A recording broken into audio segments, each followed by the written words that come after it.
Welcome to the History of North America. I'm Mark Vinette. Are North Americans living on stolen land acquired by nefarious means? Or is the accusation of theft a misleading and destructive myth?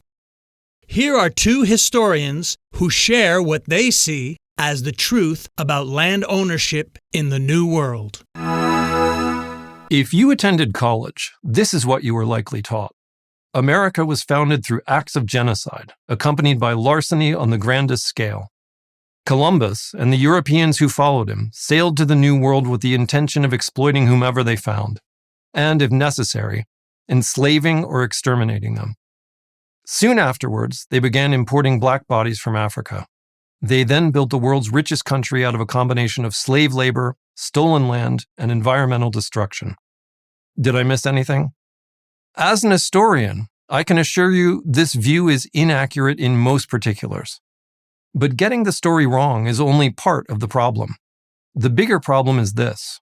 If you teach generation after generation that their country, their society, and their history are uniquely awful, they are likely to believe you. This is a sure route to societal failure. This has consequences not only for America, but the entire world. Many in the U.S. seem to have no clue just how much of a city on the hill the U.S. is still perceived to be, and how important that American beacon is to millions of people living under autocratic regimes. If the image of the U.S. is fundamentally delegitimized, if its entire raison d'etre, its reason for being, is tainted, then increasing numbers of people will wonder whether democracy itself is worth the trouble. So let's correct the record before it's too late. The narrative of the stolen country or Native American genocide does not stand up to scrutiny by any honest historian. It is a dangerously myopic and one-sided interpretation of history. It puts 100% of the burden on Europeans, who are held responsible for nearly all historical evil, while so-called indigenous people are mere victims, saint-like, innocent martyrs whose civilizations were close to ideal. This is simplistic, anti-historic thinking that has gained currency only because most practicing historians and history teachers have either given into groupthink or else have been cowed into silence by fear of losing their jobs. There is hardly a single civilization on Earth which did not displace natives or which did not engage in nasty wars or ethnic cleansings at many points during its history. No matter who discovered the New World, it's inevitable that a large proportion of its inhabitants would have died within the first few decades after first contact. The New World population was smaller and more homogeneous than the Old World population. Thus, its people had less immunity to disease than the people of the Old World, where communities from Africa, Asia, and Europe had been intermingling for millennia. So the claims of genocide by disease have almost nothing to do with European actions, apart from their simply reaching the New World. And of course, Europeans of the time had no way of predicting the continent-wide epidemic repercussions of their actions. Let us also acknowledge that Native American society was just as warlike as any other in human history. The anthropologist's vision of Native Americans as peace pipe-smoking environmentalists, which gained purchase in the 1970s, has long since given way to a more Hobbesian portrait of pre-Columbian reality. In North America, most natives were primitive farmers. This means that, with some exceptions, they had no permanent settlements. They farmed in an area for a few decades until they wore out the soil. Then, they moved on to greener pastures where the hunting was better and the land more fertile. If somebody was already on those greener pastures, that meant war. If you won, the land was yours, and the tribe you defeated was destroyed or assimilated. This pattern repeated itself endlessly. In most of North America, the idea that any one piece of land belonged to any one tribe for more than 50 or 100 years is highly doubtful. The idea that the Europeans stole land which had belonged in perpetuity to any one tribe is ludicrous. This is the basic math of all human history. If you can defend your land, you can keep it. If you can't, you lose it. This was true 5,000 years ago, 500 years ago, and to a very real extent, it is still true today.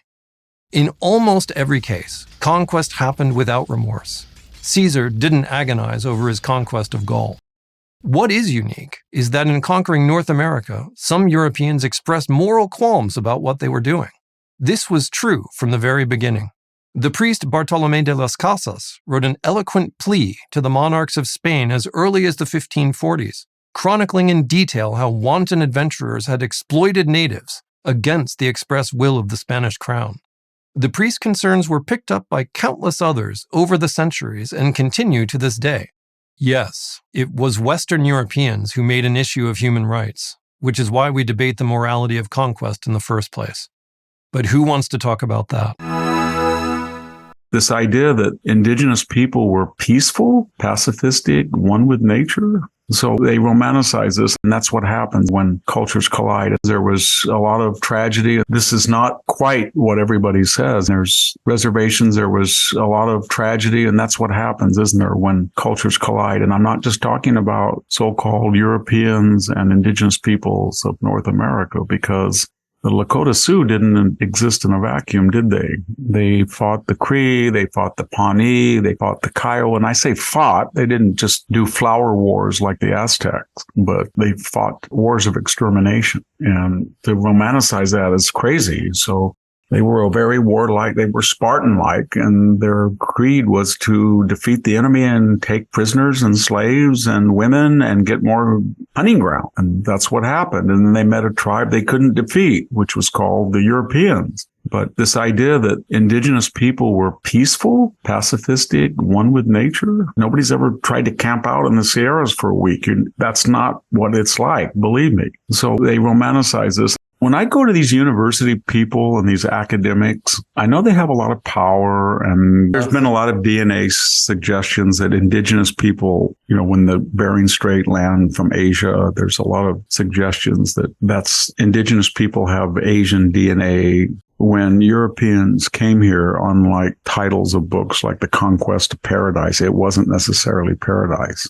And I'm going back to Hernan Cortez. When he got in 1590 and he landed at where Veracruz is today, the True Cross, and he did his 140-mile walk fighting all the way to Tenochtitlan, what he saw with indigenous culture was not pretty. It's very sophisticated in some ways. The Aztecs were not like European levels, but sophisticated, but human sacrifice, cannibalism, feeding corpses to animals, you name it, sacrificing children and having their beating hearts torn out and then holding it up in front of people. So there was a reason why 1,500 Spanish cutthroat conquistadors defeated an empire of 4 million, and it wasn't because they were gods. It was they had a lot of indigenous people's help that did not like what the Aztecs were doing to them. And the same thing is true. The Sioux were very feared because they were merciless to other indigenous tribes. And that's what the story of history is. It's not therapy. It's not a storybook. It's not melodrama, psychodrama. It's tragedy. And this romanticization of history and the present is a peculiar subset of the American population. It's mostly white, very affluent, strongly academic, bi-coastal. They write these things and they rewrite history. They hire, fire, they function in academia and the corporate boardroom. And it's a very altered, strange medieval view of the world. I mean medieval because these people are among the most privileged and selfish people I've ever met. And they create an entire psychological veneer where they condemn other people. They talk about they're terrible this and that as a way of squaring a circle of their own. I'm Mark Vinet, and I hope you're enjoying the ride.